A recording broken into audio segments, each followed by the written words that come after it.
Alright, number 2582, pass the pillow. So there are n people standing in a line labeled from 1 to n. The person in the line is holding a pillow initially. Every second, the person holding the pillow passes it to the next person standing in the line. Once the pillow reaches the end of the line, the direction changes and the people continue passing the pillow in the opposite direction. For example, once the pillow reaches the nth person, they pass it to the n-1th person, to the n-2nd, and so on.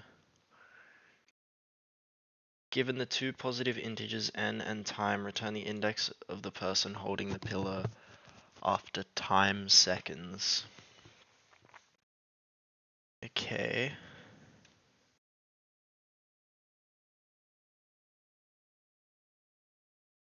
So at n equals 4 and time equals 5, the output is 2. So 1, 2, 3, 4, 5.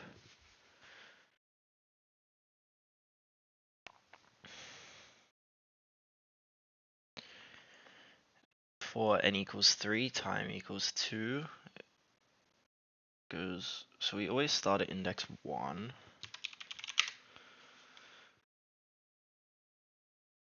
And then 1, 2, 3, 4. So it's just how many arrows we're drawing between. So that's 1, 2,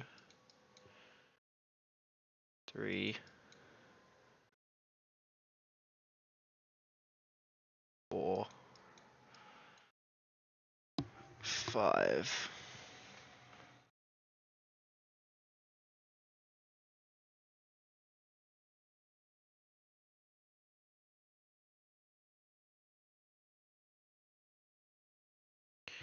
Okay, what I'm thinking is we have a boolean called forward, which is automatically set to true.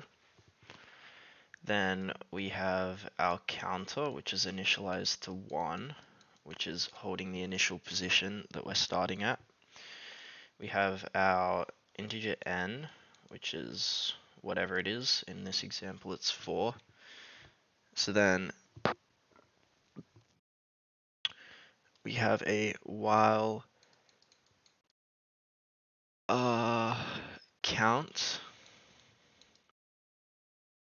No. You just have a while loop.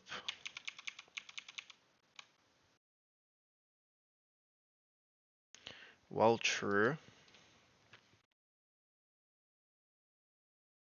if forward, then we're going to do count plus equals 1.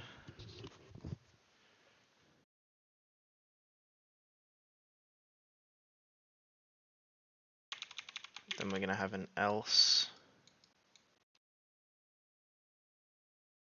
count minus equals 1.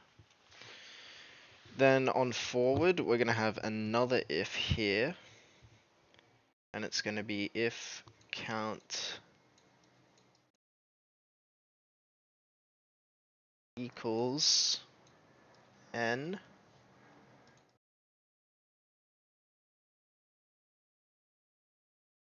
Forward equals false.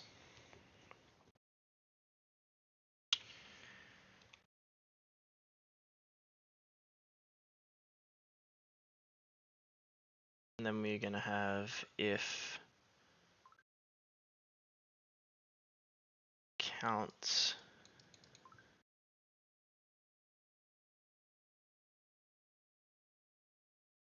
equals 1. Forward equals true.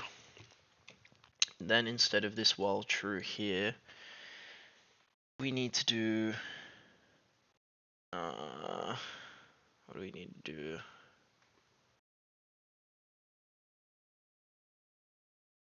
So we'll have t, which is equal to 5.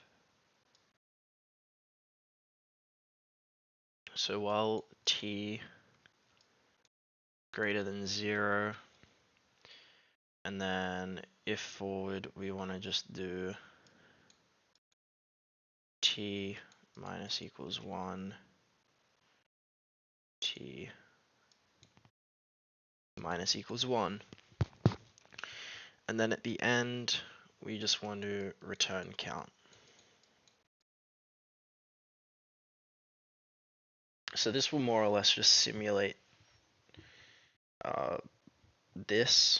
This probably isn't, there's probably a trick with an algorithm here that can just do this for us. But this should just basically simulate the situation, I hope. And we'll give this a go. I think later on I might try and redo this in Go, just because. But for now, we'll just do it in Python. So we're going to start with our boolean. Then we're going to start with our count, which is initialized at index 1. We already have n and we have time, so we're going to do while time is greater than 0. Then we're going to do if forward count plus equals 1, if count is equal to n, forward equals false. Then we're going to do time minus equals 1 to decrement our time. Then we're going to have our else, which means that forward is equal to false. We're going to do count minus equals 1. If count is equal to 1, forward equals true. Time minus equals 1. And then we will break out of the while loop and return count, which could, I'm just going to change this to position for the sake of being more descriptive. And then run. Cool. Submit this, hopefully it works. Ooh, that's nice, beats 99%.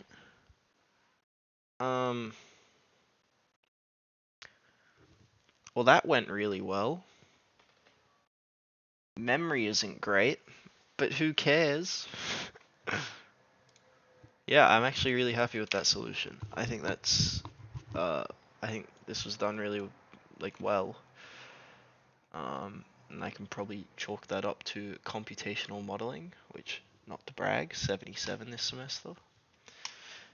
But yeah, probably try this in Go later. And awesome.